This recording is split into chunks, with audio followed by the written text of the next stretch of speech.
ليلة المعراج كشف الدجى ثم دنا فتدلى فكان قاب قوسين أو أدنى صلى الله عليه وعلى آله وأصحابه وبارك وسلم تسليما كثيرا أما بعد فأعوذ بالله من الشيطان الرجيم بسم الله الرحمن الرحيم وننزل من القرآن ما هو شفاء ورحمة للمؤمنين صدق الله مولانا العظيم وصدق رسوله النبي الكريم صلى الله على سيدنا ومولانا محمد وعلى آله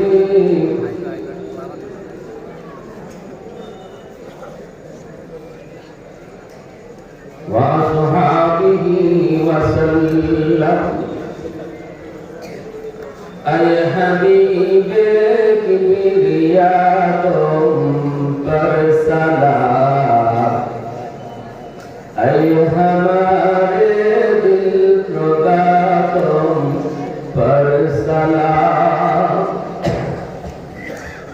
दिल सदा कहता रहा तुम पर सलाम ऐ हबीबे किबरिया तुम पर सलाम मस्जिदे अक़सा में जुमला अंबिया मस्जिदे अक़सा में जुमला अंबिया मुक़्तदी थे और बिहा तुम मुक़्तदा मुक़्तदी थे और बिहा तुम मुक़्तदा ऐ हबीबे किबरिया तुम पर सलाम दिल सदा कहता रहा तुम पर सलाम मोहब्बतेर साथे जबान खुले অন্তর সময় একটু জিকির করা যাবে লা ইলাহা ইল্লাল্লাহ লা ইলাহা ইল্লাল্লাহ একটু বলে আমি যদি আগামী জায়গা দিই আল্লাহ আমাকে জান্নাতে জায়গা দিবে ভাই একটু পাবে লা ইলাহা ইল্লাল্লাহ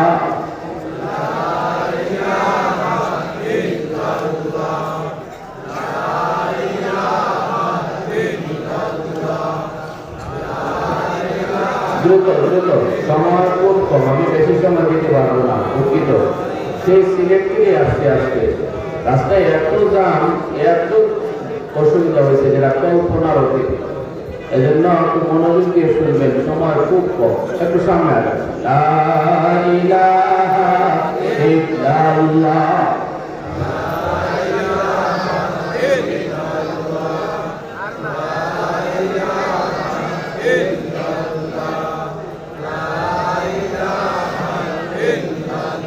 لا إله إلا الله محمد رسول الله جرش جرش صلى الله عليه وسلم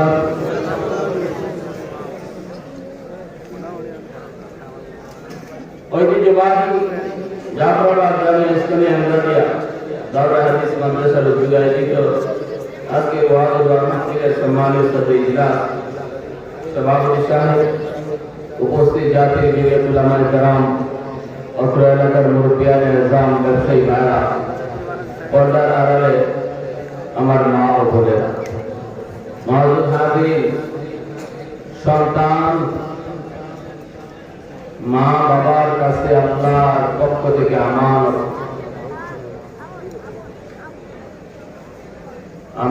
কাকে বলে? যে জিনিস দখলে আমার কিন্তু মালিক আমি না। সবার আগে নজরে পড়ে আমার দেহ। এই দেহ দখলে আমার কিন্তু মালিক আমি না, আল্লাহ। সন্তানের ব্যাপারে এমন, সন্তান আমার আপনার কাছে আমানত কিন্তু মালিক আমি না, দখলে আমার। মালিক হলেন আল্লাহ। যে জিনিস দখলে আমার মালিক আমি না, এমন সব জিনিসকে আমানত।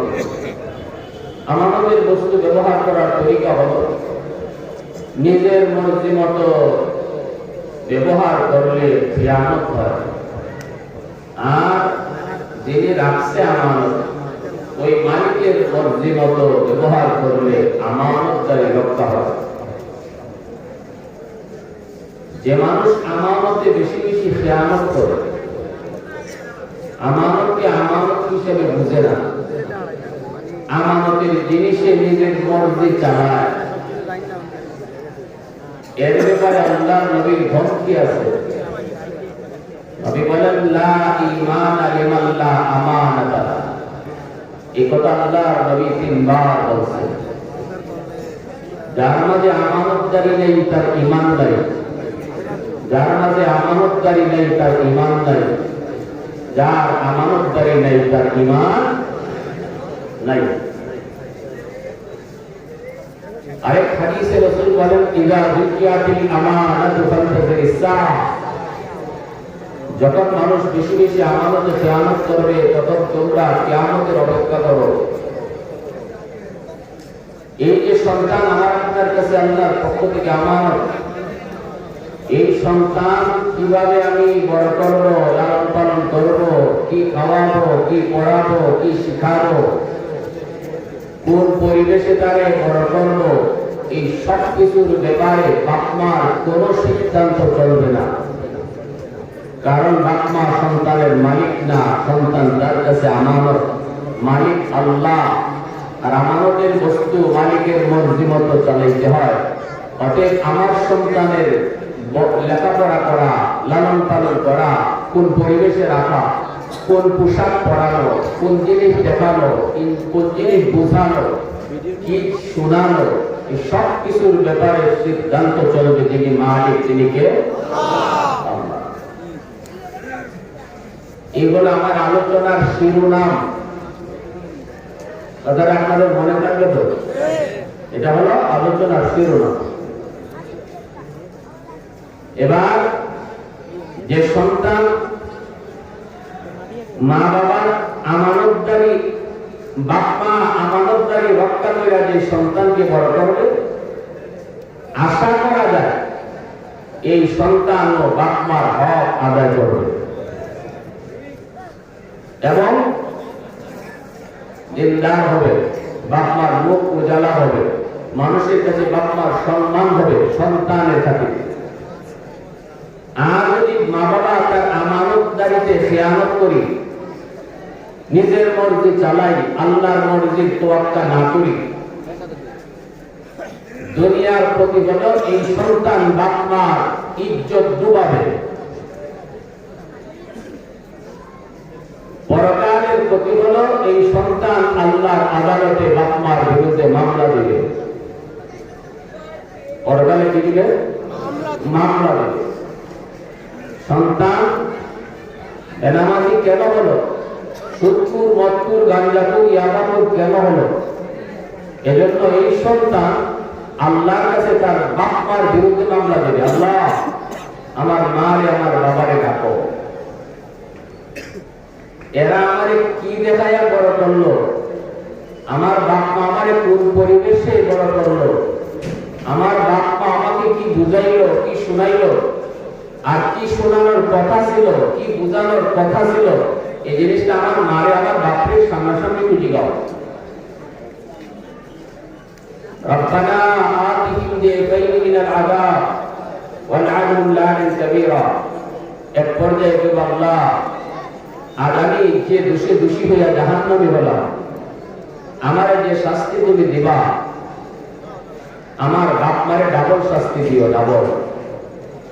এই কলিজার টুকরা সন্তান, যে সন্তানের জন্য রক্তরে পানি করলাম, লক্ষ লক্ষ কোটি কোটি টাকা সন্তানের পিছনে ব্যয় করলাম, কিন্তু যদি এই সন্তান বড় করার ক্ষেত্রে, লালন পালনের ক্ষেত্রে আল্লাহর মর্জির তোয়াক্কা না করে নিজের মর্জি চালায় থাকি, তাহলে এই কলিজার টুকরা সন্তান আল্লাহর আদালতে মামলা দিয়া বহু বাপ মাকে আসামি বানাবে। আসরের মাঠে বহু মা বহু বাবা সন্তানের মামলায় আসামি হবে। এজন্যই আল্লাহর নবী বলেন, কুল্লু মাওলুদিন ইউলাদু আলাল ফিতরা فأبواه يهودانه أو ينصرانه أو يمجسانه। দ্বীনের নবী, মায়ার নবী, রহমতের নবী বলেন, উম্মতের দল সমস্ত সন্তান দুনিয়াতে আগমন করে আল্লাহর পরিচয় দিয়া। ইহুদির সন্তানটাও, নাসারার সন্তান, হিন্দুর সন্তান, মুসলমানের সন্তান আগমন করে দুনিয়াতে আসে আল্লাহকে ভালো করে চিনে। এমন ভাবে আল্লাহকে চিনে মঈনুদ্দিন চিশতি, আব্দুল কাদের জিলানী, এমন বড় বড় বুজুর্গ, বড় বড় ওলি আল্লাহরা যেভাবে আল্লাহরে চিনে, আল্লাহরে বুঝে, এমনি ভাবে সমস্ত নিষ্পাপ অবুঝ সন্তানগুলিও দুনিয়াতে আসার সময় এরকম আল্লাহর ওলি হয়ে আসে। আল্লাহ এরপরে মায়ার নবী বলেন, ফাআবাওয়াহু ইউহাদ্দিদানিহি আও ইউনাসসিরানিহি আও ইউমাজ্জিসানিহি। নবীজি বলেন, তার মা, তার বাবা তাদের সিদ্ধান্তের কারণে, তাদের ভুলের কারণে সন্তান ইহুদি হয়, সন্তান নাসারা হয়, সন্তান মুশরিক হয়। বাপমার ভুলের কারণে সন্তান বেনামাজি হয়, বাপমার ভুলের কারণে সন্তান পথভ্রষ্ট হয়, বাপমার ভুলের কারণে সন্তান জাহান্নামী হয়। এই বুজুর্গি নষ্ট করার পিছনে, এই বিলাত নষ্ট করার পিছনে আল্লাহর নবী এক নম্বরে মা বাবাকে দায়ী করেছেন। কারণ হলো আমাদের সন্তানের জন্য ঘর হলো তার প্রথম বিদ্যালয়, মা বাবা হলো তার প্রথম শিক্ষক। সন্তান দুনিয়াতে আসার পর ঘরটা হলো তার প্রথম বিদ্যালয়, আর মা বাবা হলো প্রথম শিক্ষক। এই ঘরের মধ্যে সন্তান যা কিছু দেখে, যা কিছু শুনে, যা কিছু বুঝে, মাকে যা করতে দেখে তাই শিখে, বাবাকে যা বলতে শুনে তাই শুনে। ঠিক কিনা তোমরা বলে? শিশু বাচ্চাটা শিশুকালে তার দিন জামা হলো কাদামাটির মতো, কাদামাটির মধ্যে যা খুশি লিখতে মন চায় লেখা যায়। মাটি যদি শক্ত হয়ে যায় তখন লিখতে চাইলেও লেখা যায় না। এই দিন জামা হলো কাদামাটির মতো। সন্তান শিশুকালে যা দেখে, শিশুকালে যা শুনে, শিশুকালে যা বুঝে, এই বুঝটা, এই শোনাটা, এই দেখাটা মরণ পর্যন্ত তার কলিজায় থাকে। এটা হলো জীবনের মূল ফাউন্ডেশন। আমি যদি মনে করি আমার সন্তান কিছু বুঝে না, তাহলে আমি বাবা ভুল করেছি, আমি মা ভুল করেছি, আমি মা ভুল করেছি, আমি বাবা ভুল করেছি। না না, সন্তান বোঝে না, কে বলছে? যদি বুঝতেই না, তাহলে আমার নবী কেন বলতেন অবুঝদের বাচ্চার সামনে স্বামী স্ত্রী গোপন সম্পর্ক বাচ্চার সামনে কইরো না? নবীজি কেন এই কথা বলতেন? আল্লাহর নবী বলার অবশ্যই কারণ আছে না নাই? হ্যাঁ, চোখ হলো তার ভিডিও রেকর্ডার, কান হলো তার অডিও রেকর্ডার। চোখ দিয়ে শিশু বাচ্চা যা দেখে এই দৃশ্য চোখে রেকর্ড হয়, কান দিয়ে বাচ্চা যা শুনে কানে তা রেকর্ড হয়। যখন সাপ্লাই দেওয়ার বয়স হয়, তখন এতদিন যা রেকর্ড করেছে তাই সাপ্লাই দেয়। কিনা জোরে বলে? এজন্য আমার সন্তানের চোখে আমি কি রেকর্ড করাবো, সন্তানের চোখে আমি কি রেকর্ড করাবো, সিদ্ধান্ত নিতে হবে মার, সিদ্ধান্ত নিতে হবে বাবার। আমি যদি আমার সন্তানকে নিয়ে টেলিভিশন দেখি, দুধের বাচ্চাকে দুধ খাওয়াই, মা টেলিভিশন দেখে বাচ্চায় দুধ খায়, আর দুধের সাথে টেলিভিশন বাচ্চায় দেখে, মা নাচ গান দেখতেছে, দুধের বাচ্চায় নাচ দেখতেছে।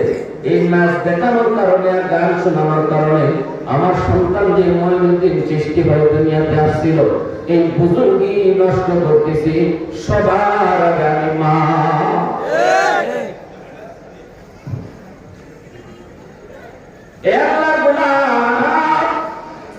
একটু মনোযোগ দিয়ে কথা বলি, শুনো। গন্ডগোল কোন জায়গায়? চিকিৎসা করবা ওই জায়গায় যেখানে রোগ। আগুন লাগলো শেরপুর, পানিতে ফরিদপুর, জীবনে কোনদিন আগুন নিভবে?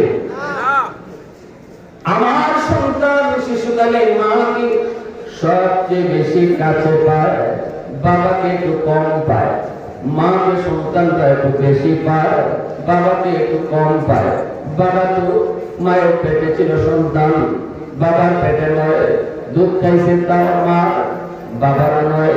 একটু বড় হয়েছে, হাঁটা চলা শিখে, ঘর থেকে বের হতে পারে না, ঘরের ভিতরে বাচ্চা থাকে, অল টাইম দেখে মাকে। বাবা থাকে দোকানে, বাবা থাকে অফিসে, বাবা থাকে কাজে, দেখলো মাকে, শুনলো মাকে, বুঝলো মাকে। মা যদি নামাজ পড়ে সন্তান নামাজ দেখে, মা যদি কোরআন তেলাওয়াত করে সন্তান কোরআন তেলাওয়াত দেখে। আমি যদি মা সন্তানকে নিয়ে নামাজ পড়ি, এই সন্তান নামাজ পড়ার দৃশ্য তার চোখে রেকর্ড হয়। টেলিভিশন দেখলে গানের চিত্র তার চোখে রেকর্ড হয়। এখন আমি মা সিদ্ধান্ত নিতে হবে, আমার সন্তানের চোখে আমি কোরআন তেলাওয়াত রেকর্ড করাবো, নামাজ পড়ার দৃশ্য রেকর্ড করাবো, নাকি নাটক সিনেমার চিত্র রেকর্ড করাবো। এই সিদ্ধান্ত নিতে হবে মা বাবা। আল্লাহ নবী কেন বলেছেন আবাওয়াহু ইউহাব্বিদানিহি আও ইউনাসসিরানিহি আও ইউমাজ্জিসানিহি? বাপ মা দেয় রাসূল এই কথা কেন বলছেন? এই কথাটা বুঝাইতেছি। হয়তো আপনারা অনেকেই মনে করবেন, ও আমরা বাপ মাকে কখনো চাইলাম না যে আমার সন্তান গাঞ্জা খাও। আমি বাবা হিসেবে দিকে কখনো চাই যে আমার সন্তান মদ করুক না, এটা কোনো বাবাই চায় না। কিন্তু হলো কেন?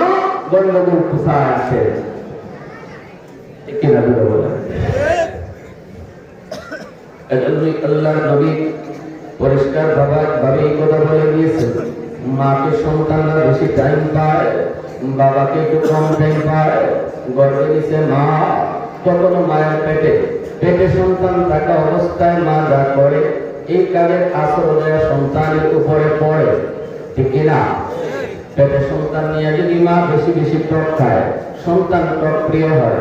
পেটে সন্তান নিয়ে মা যদি বেশি বেশি মিষ্টি খায়, সন্তান মিষ্টি প্রিয় হয়। পেটে সন্তান নিয়ে যদি মা বেশি বেশি গান শুনে, সন্তান গায়ক হয়। পেটে সন্তান নিয়ে যদি মা বেশি বেশি কোরআন তেলাওয়াত করে, সন্তান হাফেজ কোরআন হয়।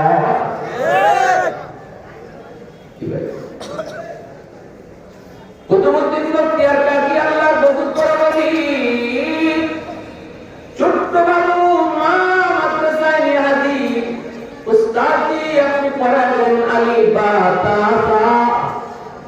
উস্তাদ কই বাবা পড়ো কুতুবুদ্দিন আলিফ বা তা সা, কিন্তু ছোট্ট বাবু কয় না না না, আলিফ লাম মিম যালিকাল কিতাবু লা রাইবা ফীহ। উস্তাদের সামনে ছোট্ট বাবু কুতুবুদ্দিন কোরআনের 15 পারা হাফেজ হইয়া ইদ্দ শোনা দেয়। এইবার উস্তাদ কইল, বাবা ও বাবা, তোমার মা কেন মজাক করলো, ঠাট্টা করলো? মাকে যে জিজ্ঞেস করেন, মাকে উস্তাদজি খোদার কসম আমি মা নিজেও জানি না আমার কুতুবুদ্দিন কেমন করে 15 পারা হাফেজ হয়েছে। তবে যতদূর মনে পড়ে, আমি আমার কুতুবুদ্দিনকে যখনই দুধ পান করাইতাম কোনো বেহুদা কথা বলতাম না। কুতুবুদ্দিন মার দুধ খাইতো, আর জবানে আমার কোরআন তেলাওয়াত চলতো, আমার কুতুবুদ্দিন মারা দুধ খাইতো আর কানে আমার কোরআন তেলাওয়াত শুনতো। সুবহানাল্লাহ। আর পুজো করলো সুবহানাল্লাহ। তোদের সাথে কোরআন তেলাওয়াত যায় ঢুকছে। আল্লাহ वहदत की हिफाजत नहीं ले कुव्वत बाजू, वहदत की हिफाजत नहीं ले कुव्वत बाजू, आती नहीं कुछ का बिहार खुदा दा, ऐ मर्द खुदा तुझको कुव्वत नहीं हासिल, जा बैठ किसी गार में अल्लाह का दरिया, जा बैठ किसी गार में अल्लाह का दरिया, ये सभी की बातिल की तरफ दार नहीं हम, गद्दार न समझो हमें गद्दार नहीं हाँ, फूलों की तरह नरम मिजाज अपना इरादा, हम तीर नहीं ले जाओ तलवार नहीं हाँ, हम तीर नहीं ले जाओ तलवार नहीं हाँ। मुसलमाনের আওয়াজে বলেন আল্লাহু আকবার। আমার প্রিয় আওয়াজে একটু মনোযোগ দিয়ে শুনো। এজন্য বলতেছি মা, মাগো সন্তান পেটে এসে এখনো তোমার হুঁশ আসে নাই, এখনো তোমার হুঁশ আসে নাই, বেপরদায় নেই মা চলবে, পেটে সন্তান নিয়ে সন্তানের ভেঙ্গিলা হবে, আর পেটে সন্তান নিয়ে যেই মা পর্দায় চলবে এই সন্তান মেধাবী হবে। সন্তান পেটে নিয়ে যেই মা ঘুমাবে, বেশি বেশি ঘুমাবে, সন্তান অলস হবে।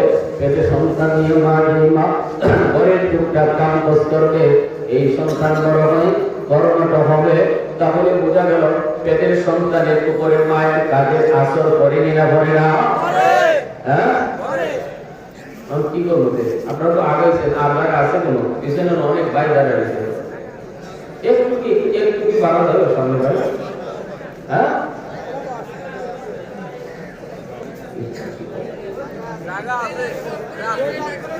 লাইট অফ করে, ওই লাইটের একটা ফুকার কারণে কষ্ট হয়েছে। লা ইলাহা ইল্লাল্লাহ,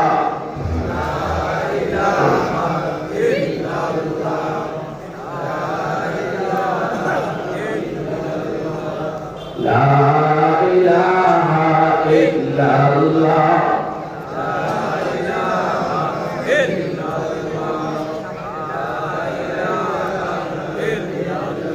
লা ইলাহা ইল্লাল্লাহ মুহাম্মাদুর রাসূলুল্লাহ।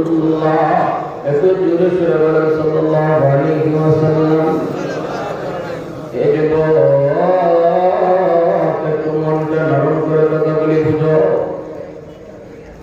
নবী আসার দরজা বন্ধ, রাসূল আসার দরজা বন্ধ, কিন্তু ওলি আল্লাহ আসার দরজা আল্লাহ বন্ধ করেন নাই। মঈনুদ্দিন চিশতি চলে গেছে, হাজারো মঈনুদ্দিন আল্লাহ আবারও জন্ম দিতে পারেন। জিলানী চলে গেছে, হাজারো জিলানী আবার তৈরি হতে পারে। শুধুমাত্র কাজটা কি করা লাগবে? মঈনুদ্দিন চিশতির মার মতো মা হও, জিলানীর মার মতো বাবার মতো একজন বাবা হও। বাবা হওয়া সহজ, জিলানীর বাবা হওয়া কঠিন, ঠিক কিনা? মা হওয়া সহজ, মঈনুদ্দিন চিশতির মা হওয়া কঠিন। মঈনুদ্দিন চিশতি কয়, মা প্রথম বয়ানের দিনই 90,000 হিন্দু কালেমা পড়ে আমার চেহারা দেখে মুসলমান হয়ে গেছে।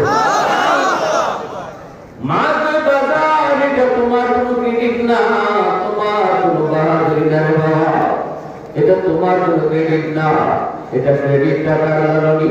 মঈনুদ্দিন চিশতির যুগ দিয়ে বাড়ি করে মা সবটুকু তোমার, সবটুকু তোমার। মাইকে বাবা শোনো, আমি মা কোনদিন তোমাকে ওযু ছাড়া দুধ পান করাই নাই, আমি মা কোনদিন ওযু ছাড়া দুধ পান করাই নাই। এমন একটা মা আজও যদি তুমি দিতে পারো, আজও মঈনুদ্দিন চিশতি জন্ম হবে, ঠিক কিনা? কাদের জিলানী রাহমাতুল্লাহ আলাইহির বাবা নদীর পাড়ে বসে রয়েছে, ফল আইছে খায়া ফেলাইছে, পেটের ক্ষুধায় কয় না না খাইয়ে ভুল করলাম, এই ফলটা কোন গাছের, মালিক কি তা তো জানলাম না, হায় আমি মস্ত বড় ভুল করে ফেলেছি।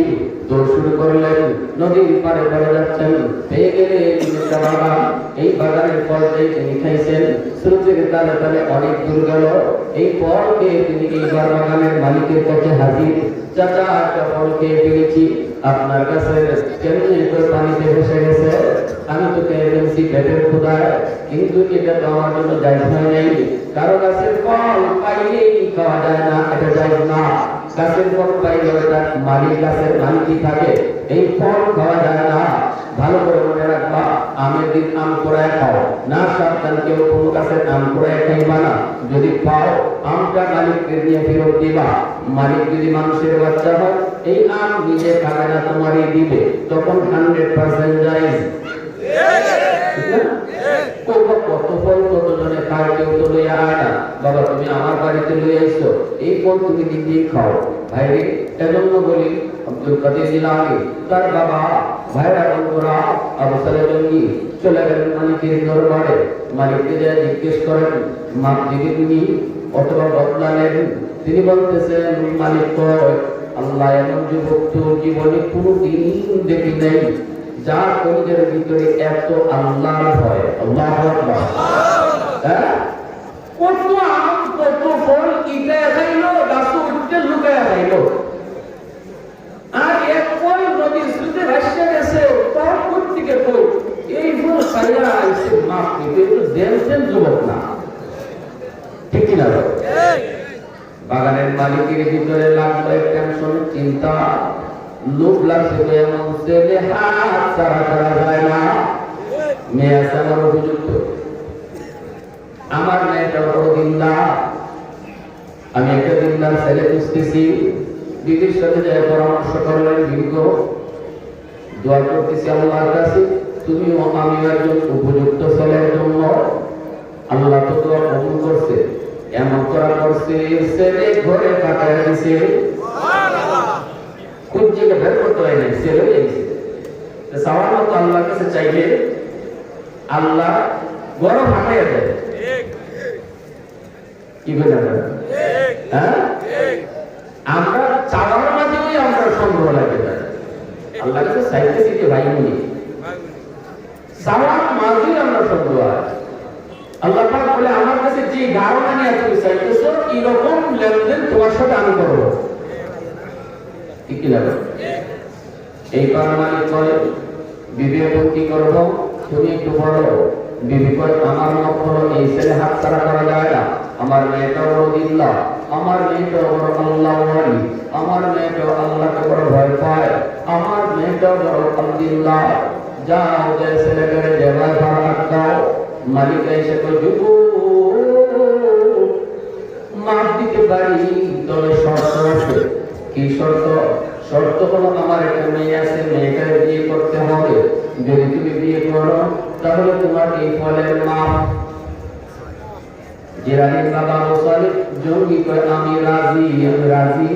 এমনি বাগানের মালিক কয় রাজি পরে হও, আমি কিছু কথা আছে। কি কথা? মেয়েটা কিন্তু আমার চোখে দেখে না, অন্ধ। অন্ধ একটা বউ বিয়া করবার লাগে, এখানে কয়জন যুবক খারাপ আছে? সাতপুরে যত সুন্দরী হোক, অন্ধ সুন্দর করে সবাই পিছিয়ে গেল, ঠিক না? আবু সালেহ জঙ্গি করে অন্ধ হোক আর যাই হোক, পরকালে জাহান্নামের আযাব যে আমি ভয় পাই, জাহান্নামের আগুনে জ্বলতে রাজি না। 60 বছরের জিন্দেগি অন্ধ বিবিকে নিয়ে কাটায় দিব, চিরস্থায়ী জিন্দেগি জাহান্নামের আগুন আমি সইতে পারবো না। তো বাবা এতেই শেষ না, আমার মেয়েটা কিন্তু কথা বলতে পারে না, বাবা। জিলানীর বাবা আমি প্রার্থনা রাজি, বাবা আমার মেয়েটা কিন্তু হাঁটতে পারে না, লেখা। জিলানীর বাবা তবুও রাজি। আল্লাহু আকবার। এতগুলা সত্য, এক একটা দোষ, এক একটা দোষ যদি আমরা বিয়ের সময় কেউ বলে, কেউ রাজি হতে রাজি না। কিন্তু আল্লাহর ভয় তারে ওই পর্যন্ত নিয়ে গেছে। না না, এই ফল তো আমি পেট থেকে বের করে দেওয়া সম্ভব না। অতএব আমি দুনিয়ার হায়াতি অল্প হায়াতি জীবন কোনো না কোনো স্রোতে কেটে ফেলবো। হয়তো আমার বউ আমাকে খাওয়াইতে পারবে না, আমি তাই তুলায় তুলায় খাওয়াই ফেলো। দুনিয়ার হায়াতে অল্প জীবন আমি শেষ করবো, কিন্তু পরকালে আগা আমি সইতে পারবো না। এজন্য এতগুলা শর্ত, এতগুলা দোষ যে একটা দোষে কেউ বিয়া করে না। এতগুলা দোষ জানার পরও তিনি রাজি হয়ে গেছে। আল্লাহু আকবার। मैं तालिब मौला हूँ मेरे इश्क़ निराला,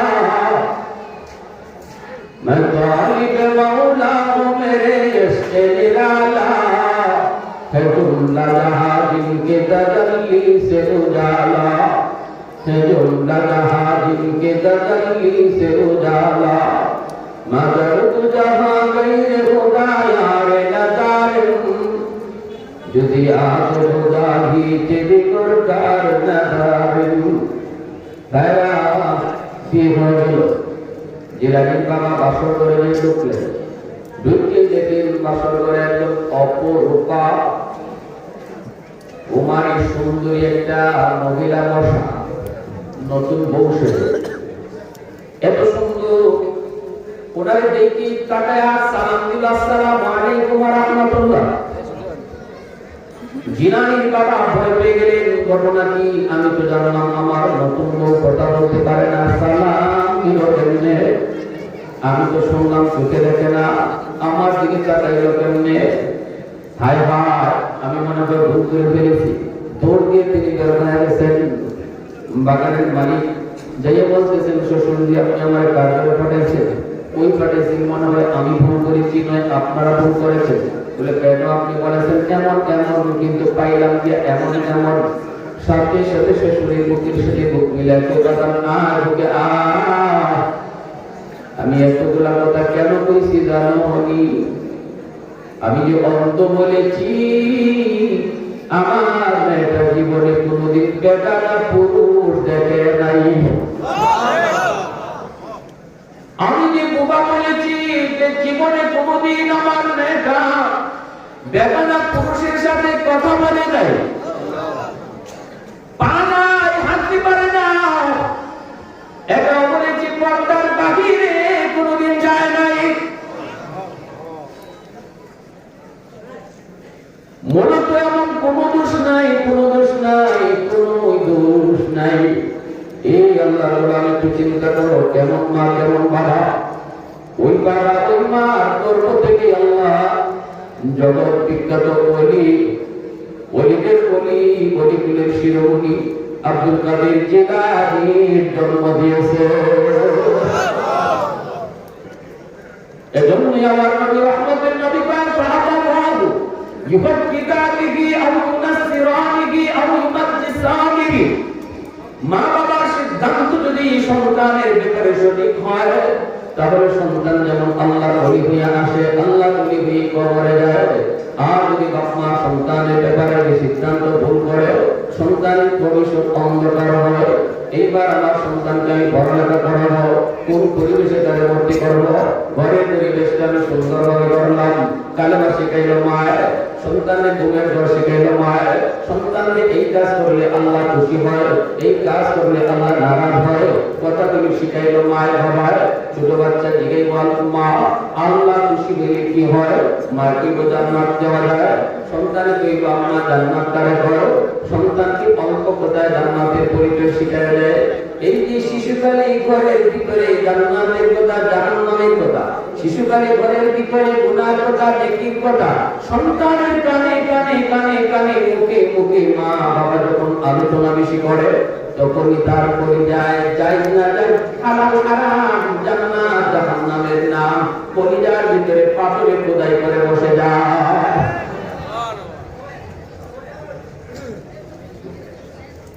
এজন্য আমার ভাইরা বলতেছি না, এজন্য সন্তানের ব্যাপারে বাপ মা সিদ্ধান্ত নিতে হবে।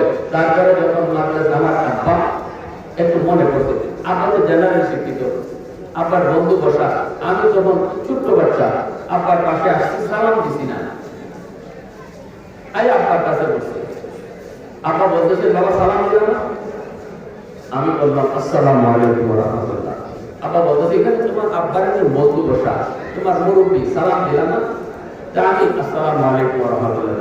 তখন আমার আব্বা যে কাজটা করছিলেন এই জন্য আজকে পর্যন্ত আমার এই জিনিসটা মনে রয়েছে। আজ থেকে প্রায় মনে করেন 30 বছর আগে ঘটনা। আব্বা তখন আমার বলতেছেন হয় নাই, হবে না, মানি না, ঘর থেকে বের হও। আমার রুম থেকে বের করে দিয়েছেন, বের করে বলছেন রুমে আবার ঢুকো, সালাম দিয়ে ঢুকো। ওই যে আমার রুম থেকে বের করছিলেন, আবার রুমে সালাম দিয়ে ঢুকছিলাম, এতটুকু করার কারণে এই ঘটনা আজও পর্যন্ত আমার মনে আছে। ওই সময় আমার আব্বা সালাম করতে নিয়ে আসলে হয়ে যেতে না যে ঠিক আছে ছোট বাচ্চা বুঝছে না, আমার আঙ্কেলে কিন্তু বলতেছে ঠিক আছে ভাই বুঝছে না, এখন সালাম দিছি হয়ে যাক না। আব্বা বলতেছে না না, এটা মনে থাকবে না, সারা জীবন মনে রাখার জন্য এখন তারা বের করতে হবে। বাবা হওয়া সহজ, আদর্শ বাবা হওয়া কঠিন। মা হওয়া সহজ, আদর্শ মা হওয়া কঠিন। বয়স হয়েছে ভর্তি করা, মাদ্রাসায় পড়াও, মুসলমানের সন্তান পড়াও। আমি এই কথা বলি না যে সব মুফতি সাহেব আর মাহাদিস সাহেব বানান, ডাক্তার ইঞ্জিনিয়ার বানাবেন, বানান আলহামদুলিল্লাহ, কিন্তু মনে রাখবেন আমার সন্তানের বড় পরিচয় সে মুসলমানের সন্তান। সবার আগে মুসলমানই শিখাইতে হবে। আর এই মুসলমানই শিক্ষা করার জন্য তার দিলে আখিরাতের ফিকিরা কবরের আর কথা ঢুকায় দেওয়ার জন্য মাদ্রাসায় 5 বছর নুরানি বিভাগে পড়া। এই কথাটা সব বয়ানে আমি বলি। 5টা বছর মুসলমানের সন্তান নুরানি মাদ্রাসায় পড়া, স্কুলে 5 বছর পড়ায় না, 5 পর্যন্ত স্কুলে পড়ানোর দরকার নাই। স্কুলে অঙ্ক, ইংরেজি, মাদ্রাসায় পরিপূর্ণ সিলেবাস ঢুকানো হয়েছে সমানতালে এবং ভালো শিক্ষক রাখা হয়েছে যেন আপনার ছেলে এই 5 বছরে পরিপূর্ণ মুসলমানি লইয়া, আল্লাহরে কলিজায় ঢুকাইয়া, নবীরে কলিজায় লইয়া, আখিরাতের ফিকির নিয়া, স্লোগান একটা লইয়া। কি স্লোগান? এ জীবন জীবন নয়, মরণের পরেই আসল জীবন। এই স্লোগান নিয়ে যেন সন্তান হাই স্কুলে যায়, এই স্লোগান সামনে রেখে যেন কলেজে পড়ে, এই স্লোগান সামনে রেখে যেন ডাক্তার হয়, এই স্লোগান সামনে রেখে যেন ইঞ্জিনিয়ার হয়, আর মানুষের মতো মানুষ হবে। ডাক্তার হলেও আদর্শ ডাক্তার হবে, ডাকাত হবে না। 20টা 30টা টেস্ট দিয়ে হয়ে থাকো, লাগে না একটা টেস্ট। প্রতি টেস্টে ডাক্তারের পার্সেন্টেজ। তুমি গরিব, খেত বেচো, জমি বেচো, আর যা করো, টেস্ট করারই লাগবে। 20,000 টাকা লোক হইয়া সিজার করারই লাগবে, অথচ নর্মাল ডেলিভারি কেস এই ডাক্তারে ডাক্তার বলবো না ডাকাত বলবো? তো ডাক্তার তো বলবো, মানুষ তো হতে পারবো না। এই জন্য আল্লাহ বলেছেন মানুষ বানাও। মুরগির বাচ্চা জন্ম দিলে মুরগি হয়, মানুষের বাচ্চা জন্ম দিলে মানুষ হয় না, মানুষ বানাইতে হয়। আর এই মানুষ বানানোর ফ্যাক্টরিয়াল লাইন আল্লাহ পবিত্র কোরআনের সূরাতুর রহমানে বলেছেন কোরআনের শিক্ষা। রহমান আল্লামাল কোরআন খালাকাল ইনসান। মানুষের পরে আগে কোরআন শিখো, কোরআনের জিন্দেগি গঠন করো, হালাল হারাম বুঝো, জায়েজ নাজায়েজ মানো, বৈধ অবৈধ চিনো, তারপরে মানুষ হও। যার জীবনে জায়েজ নাই, নাজায়েজ নাই, হালাল নাই, হারাম নাই, যত বড় ডাক্তার হোক, ইঞ্জিনিয়ার হোক, আল্লাহর তালিকায় সে মানুষ হতে পারে না। তাহলে বলেন সন্তানদারি জন্মই দিব না মানুষ বানাবো? সন্তানদারি জন্মই দিব না মানুষ বানাবো? আর মানুষ বানানোর জায়গা, মানুষ বানানোর ফ্যাক্টরি, মানুষ বানানোর তরিকা আল্লাহ কোরআনের শিক্ষা। এজন্যই আপনাদের কাছে হাত জোর করে বলবো, উলামায়ে কেরাম যে সিলেবাসে নুরানিতে ঢুকেছে, এই নুরানির সিলেবাসে সন্তান আমার লেখাপড়া করবে মাদ্রাসা দিয়া, মুসলমানি শিক্ষা করে এরপরে তারা যে লাইনে দেন আপনি দেন, তারা মুসলমানি শিখাইয়া দেন। এটা হলো মূল জায়গা, এটাই হলো মূল জায়গা। চিকিৎসা এখানে করেন, পানি এখানে দেন, এখানে আগুন লাগছে, যেরকম না এখানে আগুন লাগছে, এখানে পানি দেন, পানি শেরপুরে দেন, ফরিদপুরে নিয়ে না, কারণ পানি লাগছে, আগুন লাগছে শেরপুর। কি বলবো আর আপনাদেরকে? ওলামায়ে কেরাম এতটাই দৌড়াদৌড়ি করতেছে এতটুকু বোঝানোর জন্য। একটা সন্তান যদি হাফেজ হয়, মাদ্রাসায় আসে, আমাদের ওয়াজ আপনারা শুনছেন, একটা কথা হইতে গেলে বাস করতাম আমি, বললাম না হয়তো, কিন্তু যাওয়ার পরে কি হইতো, কয়টা কথা আপনারা নিয়ে যেতেন। কিন্তু যদি এখানে নিয়োগ করে দেন আমার সন্তানটা হাফেজ করবো, আলেম বানাবো, এই একটা সন্তানের উসিলায় পুরা ঘরটা দিনের লাইনে চলে আসে। মা পর্দার ভিতরে আসতে বাধ্য, বোনটা পর্দার ভিতরে আসতে বাধ্য, বাবা নামাজ পড়তে বাধ্য, বাবা মুখে দাঁড়িয়ে রাখতে বাধ্য, সন্তান হাতও ফেলে দিতেছে। এজন্য ওয়াজের সার্থকতা, মাহফিলের সার্থকতা হলো সন্তানকে দ্বীনের লাইনে আনো, সন্তানকে মাদ্রাসায় পড়াও, সন্তানকে কোরআন শিখাও। এটা হলো কোরআন হাদিসের ওয়াজের মূল সারাংশ। একজন ভাই হিম্মত করে 5টা মিনিটের জন্য আমি সময় নিচ্ছি আপনাদের কাছ থেকে। আল্লাহ নবীর ঘর মাদ্রাসা, এই মাদ্রাসা আল্লাহ রাসূল বলেছেন 4 জন নাজাত প্রাপ্ত। একজন হলো যে আলেম হয়, যে মাদ্রাসার ছাত্র হয় আর যারা মহব্বত করে। আমরা এখানে যারা বসছি সবাই মাদ্রাসার মহব্বত করে বসছি না? আর একজন হলো যারা সাহায্য করে। এই 4 দলের ব্যাপারে নবী সুসংবাদ দিচ্ছেন। ভাইরা বন্ধুরা, একজন ভাই হিম্মত করে বলেন, হুজুর আল্লাহ যেন আমার আল্লাহ থেকে একজন হাফেজ আলেম কবুল করে।